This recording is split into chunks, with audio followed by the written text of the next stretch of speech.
¿Qué pasaría si todo lo que creíste sobre la vida de Jesús hubiera sido editado para ocultar lo esencial? ¿Y si la espiritualidad auténtica no estuviera en negar el amor humano, sino en consagrarlo? Este no es un video para quienes buscan confirmación, sino para quienes están dispuestos a cruzar una puerta incómoda, la de los textos silenciados, los símbolos censurados y las verdades que no debían llegar a tus oídos. Hoy vas a escuchar versiones prohibidas del cristianismo, evangelios que la historia oficial rechazó, voces que hablaron de un Cristo distinto y una mujer cuyo nombre fue distorsionado para que su luz no brillara. No venimos a provocar por provocación, sino a mostrar la otra mitad del mapa, la que fue arrancada. Si el Cristo encarnó por completo, ¿realmente vivió al margen del amor? Si hubo una unión sagrada, ¿por qué fue borrada?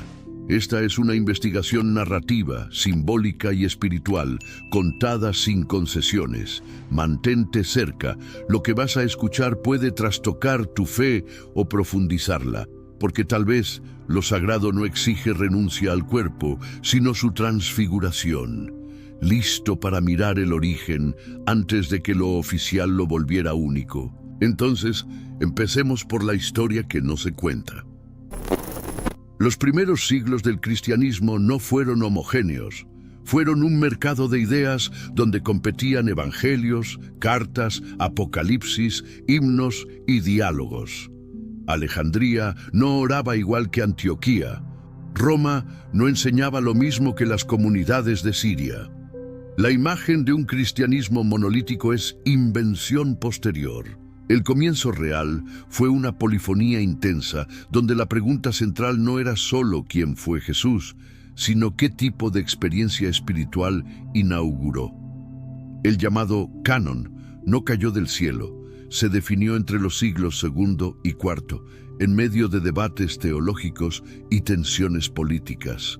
Pregunta directa: si hubo tantas memorias de Jesús, ¿por qué sobrevivieron apenas 4 evangelios oficiales? Los manuscritos de Nag Hammadi, descubiertos en 1945, revelaron un archivo de voces sepultadas: el Evangelio de Tomás con sus dichos crípticos, el de Felipe con su lenguaje iniciático, el de la verdad con su cosmología sofisticada. Allí no se encuentra biografía convencional, sino tecnología espiritual. Jesús como portador de gnosis que despierta el interior más que fundador de institución. Paralelamente florecieron herejías que merecen relectura sin prejuicio. Marción distinguía entre el Dios creador del Antiguo Testamento y el Padre revelado por Jesús, proponiendo un cristianismo de pura gracia sin carga legal. Sus comunidades prosperaron 3 siglos hasta que la persecución las extinguió.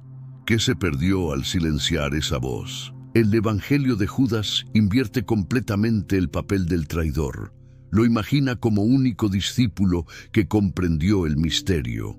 Entregar a Jesús no sería traición vulgar, sino cumplimiento de designio oculto. Judas actúa bajo instrucciones secretas del Maestro, liberándolo del cuerpo para completar su misión cósmica. La historia moral de héroes contra villanos se complejiza. Los evangelios valentinianos desarrollaron mitología completa del pleroma, reino de plenitud donde habitan los eones, emanaciones del Padre incognoscible. La caída de Sofía genera el mundo material. Cristo desciende para restaurar equilibrio. No es fantasía, es radiografía del alma humana, de su nostalgia de infinito y capacidad de despertar. En este coro de textos alternativos, María Magdalena aparece con prominencia que la historia oficial relegó sistemáticamente. El Evangelio de María la muestra como depositaria de visión que fortalece a discípulos desorientados después de la crucifixión. Pedro la cuestiona con dureza: ¿acaso habló el Salvador con una mujer sin que nosotros lo supiéramos? ¿La prefirió a nosotros?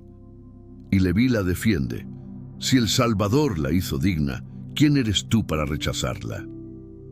Esta escena sugiere conflicto entre dos modelos de iglesia, carismática interior versus jerárquica institucional. El diálogo revela más que disputa personal. Es lucha por definir quién tiene autoridad para interpretar las enseñanzas del Maestro. El Evangelio de Felipe introduce término explosivo, koinonos, compañera. La compañera del Salvador es María Magdalena. Él la amaba más que a todos los discípulos y la besaba a menudo en la boca. En griego del siglo I, koinonos no designa amistad, apunta a unión íntima, incluso conyugal. Los celos que provoca entre discípulos refuerzan que su relación era única y reconocida públicamente dentro del círculo cercano. Dato antropológico crucial. En el judaísmo del primer siglo era obligatorio que maestros estuvieran casados. El celibato generaba sospecha social y religiosa. Un rabino sin esposa era considerado incompleto, alejado de la bendición divina que se manifiesta a través del amor conyugal. Si Jesús hubiera vivido sin esposa, los fariseos habrían usado eso para desacreditarlo. El silencio canónico al respecto es, cuando menos, curioso. Aquí entra el enigma de las bodas de Caná. Juan narra: 3 días después se celebró una boda en Caná de Galilea. Las inconsistencias narrativas son desconcertantes. En tradiciones hebreas, una boda era evento público donde la identidad del novio se declaraba ceremonialmente. Que no aparezca nombre es sospechoso. Más extraño, María, madre de Jesús, actúa como organizadora del evento. Acude directamente a Jesús cuando el vino se acaba, como si él tuviera responsabilidad primaria. En cultura judía, la madre del novio tenía responsabilidades específicas en la boda de su hijo. La reacción enigmática de Jesús: mujer, ¿qué tiene que ver eso conmigo? Aún no ha llegado mi hora. Seguida de la instrucción de María a los sirvientes: hagan lo que él les diga. Sugiere papel central de Jesús, posiblemente como novio. El milagro mismo carga simbolismo. 6 tinajas de piedra para purificación judía. El 6 simboliza incompletud. El 7, plenitud. Se llenan de agua que se transforma en vino superior. Señal de nuevo pacto. No con ley externa, sino con amor transformado en sacramento. Mientras tanto, se desarrollaba reescritura sistemática. En 591, el Papa Gregorio Magno fusionó deliberadamente a María Magdalena con la pecadora anónima de Lucas, generando biografía penitencial que eclipsó su liderazgo espiritual. No fue error hermenéutico, fue política eclesiástica. Al convertirla en símbolo de arrepentimiento sexual, la tradición debilitó su papel como transmisora de sabiduría gnóstica. Durante 13 siglos, esta imagen distorsionada predominó, pero persistieron tradiciones locales en el sur de Francia. Leyendas sobre su llegada tras la crucifixión, su retiro contemplativo en Sainte-Baume, su enseñanza a círculos iniciáticos. Comunidades enteras vieron en ella algo más que penitente. Este archivo paralelo, textos gnósticos, liturgias marginales, tradiciones orales, custodia memoria. Lo femenino no estuvo en márgenes del cristianismo primitivo, estuvo en su corazón. La diversidad original fue tanto espiritual como política. Cuando el imperio necesitó uniformidad doctrinal, la tensión se resolvió a favor de la estructura institucional. Los manuscritos reencontrados devuelven preguntas que se niegan a morir. ¿Fue ocultado un modelo de espiritualidad que une amor humano y revelación divina? Si la respuesta fuera afirmativa, cambiaría no solo la historia, sino la práctica cotidiana de lo sagrado. Para comprender por qué ciertas ideas fueron expulsadas del centro, hay que adentrarse donde se codifican verdades demasiado complejas para el lenguaje literal. El discurso gnóstico es cartografía del alma, mapea arquitecturas invisibles que gobiernan la experiencia humana. Sofía encarna el drama cósmico de la conciencia que se separa de su origen y debe reencontrar el camino. Su caída no es mito abstracto, es radiografía de todo ser humano que se siente exiliado, con nostalgia de infinito. En textos valentinianos, Sofía genera sin colaboración de su consorte masculino, creando realidad deficiente, nuestro mundo material. No es misoginia, describe qué ocurre cuando sabiduría se separa del amor, cuando conocimiento actúa sin compasión. El demiurgo emerge de esta creación imperfecta. No es malvado moralmente, pero sí limitado. Organiza materia, impone leyes, establece jerarquías, sin conocer la realidad superior de la cual procede.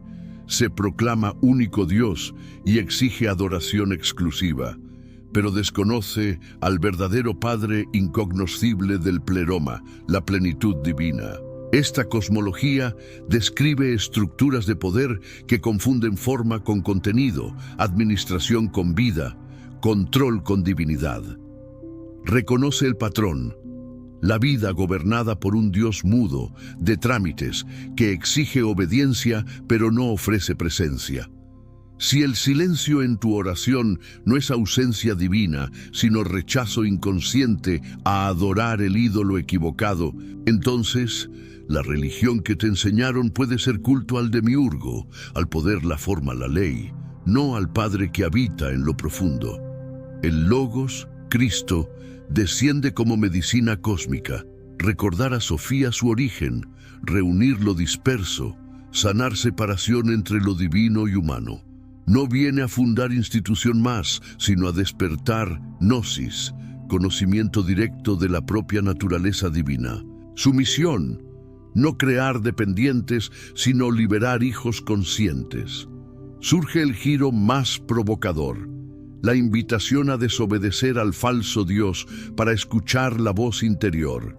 No nihilismo ni rebeldía adolescente, sino cirugía espiritual. Cuando textos gnósticos declaran que el Dios creador es el verdadero adversario, diagnostican que adorar forma sobre espíritu es idolatría que mata experiencia directa de lo divino.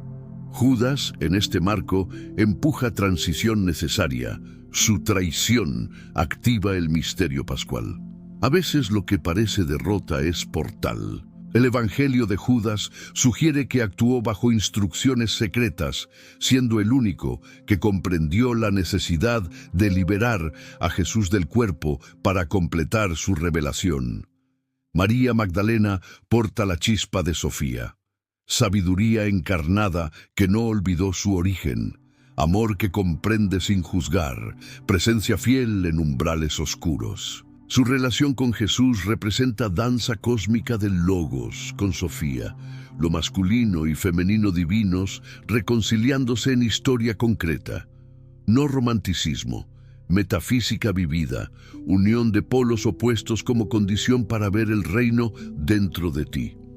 El Evangelio de Felipe lo poetiza: cuando los dos se hacen uno, cuando masculino y femenino se integran, aparece el verdadero ser humano. Este concepto tiene ecos universales: Isis y Osiris en Egipto, Shiva y Shakti en India, Sefirot masculinas y femeninas en Cábala.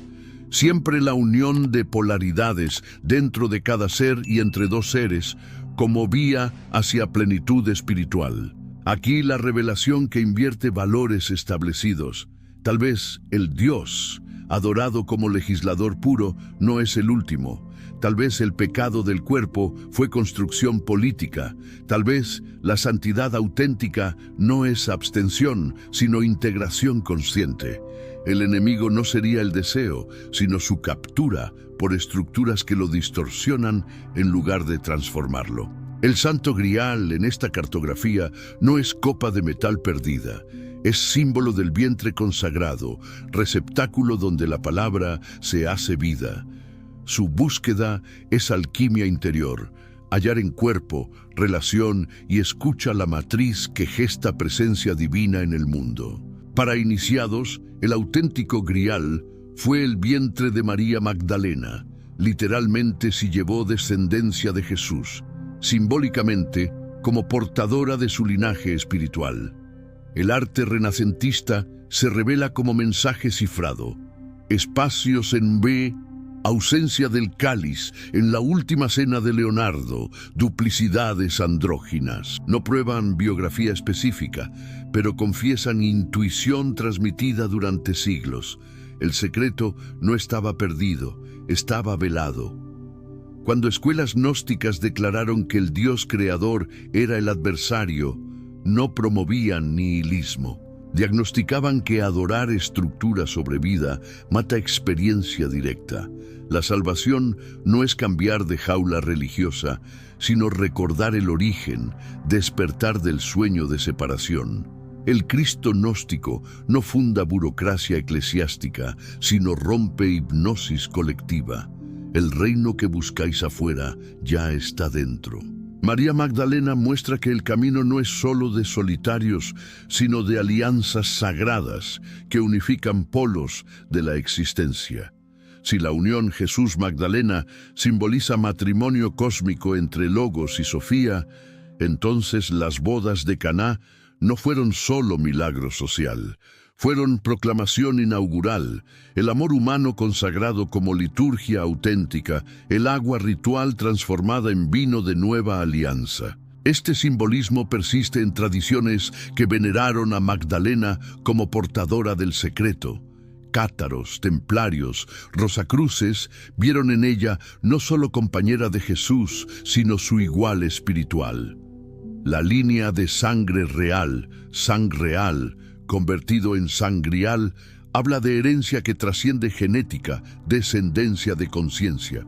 La pregunta cambia: ¿a qué altar dirigimos realmente nuestras plegarias? Si reconoces en tu experiencia el patrón del demiurgo, poder que controla sin nutrir, ley que oprime sin liberar, entonces tienes ojos para ver más allá. La verdadera herejía es adorar la jaula y llamarle cielo. Este conocimiento no sirve como ornamento intelectual. La pregunta viva es existencial. ¿Cómo impacta en decisiones concretas, manera de amar, habitar el cuerpo, relacionarse con lo sagrado? Si el amor humano puede ser liturgia auténtica, cada gesto íntimo se convierte en sacramento sin intermediarios que cobren peajes espirituales. Revolución del cuerpo. Si María Magdalena representa el grial viviente, tu relación corporal se transforma. El cuerpo deja de ser sospechoso por defecto, enemigo a domesticar, se revela templo, literalmente: comer, descansar, tocar, crear como actos de atención consciente y gratitud hacia la vida manifestándose a través tuyo. Esto no autoriza libertinaje disfrazado de espiritualidad. La disciplina se vuelve más exigente. Sacralizar el cuerpo significa responsabilidad total por él, escucharlo con finura, educarlo sin violencia, honrar ritmos sin convertirlo en ídolo. Si el cuerpo es grial, merece cuidado dedicado a objetos preciados.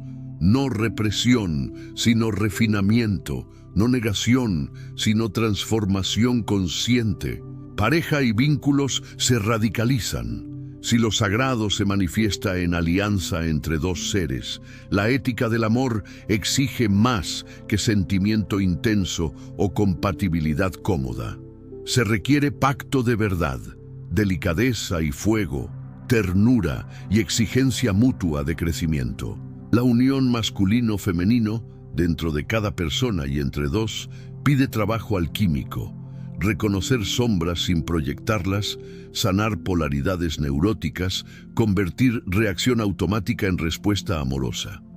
Cada conversación difícil, momento de fricción, instante de vulnerabilidad compartida, se vuelve oportunidad de práctica espiritual. La mística deja de ser fuga etérea y se vuelve artesanía cotidiana.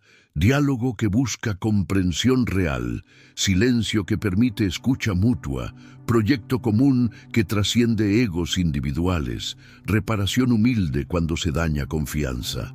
Práctica espiritual individual se reorienta. Orar ya no es hablarle a cielo mudo, dirigirse a Dios administrativo que otorga o deniega peticiones. Se convierte en encender oído interior, afinar capacidad de reconocer voz que siempre habló desde lo profundo. Lecturas, meditaciones, rituales externos pueden servir como catalizadores, pero no sustituyen experiencia directa. La autoridad se desplaza de libros y maestros hacia resonancia interior que distingue verdad de ilusión. Esto no promueve solipsismo ni desestima tradición acumulada. Significa que toda enseñanza externa debe pasar por filtro de experiencia personal para volverse sabiduría viva. Los místicos lo sabían.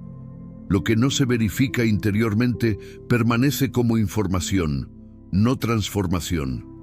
Comunidad espiritual se reinventa, deja de ser masa obediente que recibe instrucciones verticales. Se convierte en círculo de búsqueda, laboratorio horizontal donde cada persona aporta su fragmento de comprensión.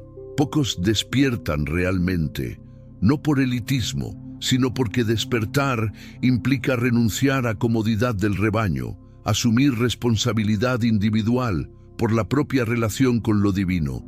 Esto crea soledad, te separa de conversaciones superficiales, entretenimientos adormecedores, seguridades colectivas tranquilizantes, pero también libertad. Ya no necesitas permisos externos para acceder a tu experiencia de lo sagrado. Estás dispuesto a perder certezas prestadas para ganar visión propia. Ética pública se clarifica. Si culto al demiurgo es culto al poder por poder, el gesto espiritual auténtico desobedece sistemáticamente a mentira vestida de ley, control disfrazado de protección, manipulación presentada como cuidado. No violencia ni rebeldía adolescente, sino firmeza adulta que no negocia integridad del alma. Autoridad recupera raíz etimológica, auctoritas, capacidad de hacer crecer, servir al florecimiento de vida. Todo poder ejercido para disminuir, controlar, paralizar conciencia ajena es identificado como demiúrgico y recibe resistencia correspondiente. Religión institucional se evalúa por frutos concretos, libera capacidad de amar o la domestica, despierta intuición o la adormece, fortalece conexión interior o crea dependencia externa. Política espiritual no se alinea con partidos, sino con defensa de lo vivo contra todo lo que lo convierte en cosa, mercancía, instrumento. Verdadera pureza no evita mundo caído, sino no vende alma al mundo que quiere comprarla. Esto crea enemigos inesperados y aliados improbables. Trasciende categorías de izquierda-derecha, progresista-conservador. Imaginación y lenguaje simbólico se reactivan. Aprendes a leer biografía como texto sagrado, donde nada es casual.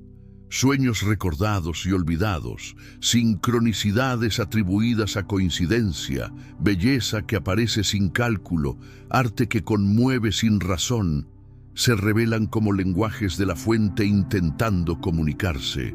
El secreto esotérico no se guarda con muros, se protege con mirada. Solo quien ama verdad más que comodidad logra advertirlo. Por eso antiguos velaban enseñanzas en relatos, símbolos, parábolas, para que únicamente quien está preparado las reconozca. Si sientes formar parte de grupo pequeño que procesa información prohibida, no es para alimentar soberbia espiritual, sino para vivir a altura de lo revelado. El contraste es inevitable. Massa prefiere manuales, Peregrino acepta misterio, Massa delega conciencia, Peregrino cultiva escucha directa, Massa pide señales externas, Peregrino lee señales sutiles. ¿Y si todo lo enseñado sobre bien y mal estaba invertido? El mal no sería cuerpo, deseo, amor humano, sino mentira que los usa para manipular. El bien no sería obediencia ciega a autoridades externas, sino fidelidad inquebrantable a luz interior que nunca miente. Esa inversión exige coraje, quedarse solo frente a decisiones que nadie puede tomar por ti. Historia demuestra que siempre hubo alternativas a versión oficial. Mito cuenta que sabiduría cayó y puede recuperarse. reflexión pide que elijas dónde colocas fe, tiempo, energía vital. Si Jesús y Magdalena encarnan unión sagrada entre Logos y Sofía, tu tarea no es debatir su estado civil, sino encarnar esa unión, integrar razón e intuición, acción y contemplación, justicia y misericordia. El reino, si existe, no llega con espectáculo mediático. Se reconoce cuando dos o tres se encuentran en verdad, cuando presencia se espesa, cuando tiempo ordinario se abre y deja entrar eternidad. Si eliges conscientemente este camino de integración, ¿qué perderás? Tal vez pertenencia superficial, aprobación automática, consuelo de reglas prefabricadas. ¿Qué ganarás? Corazón que distingue voces auténticas de ecos vacíos. A veces, eso basta para rehacer completamente una vida. No obtendrás respuestas empaquetadas aquí, y ese es el punto. La verdad que transforma no se entrega como mercancía, se revela a quien la busca sin miedo de perder seguridades.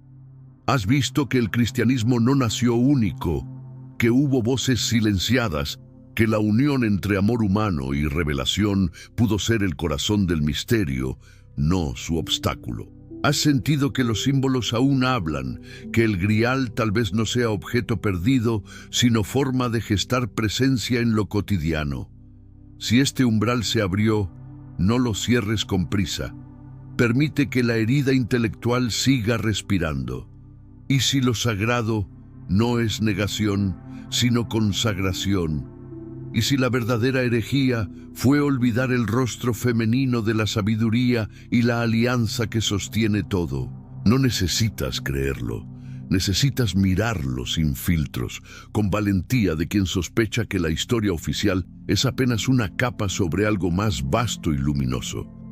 Si algo en ti respondió sí, entonces continúa. Hay más, y no debería estar siendo revelado tan abiertamente. Para la versión completa de esta investigación sobre María Magdalena y el linaje oculto, consulta el documental disponible en el comentario fijado. Entra discretamente. Lo que allí arde no es para ojos distraídos.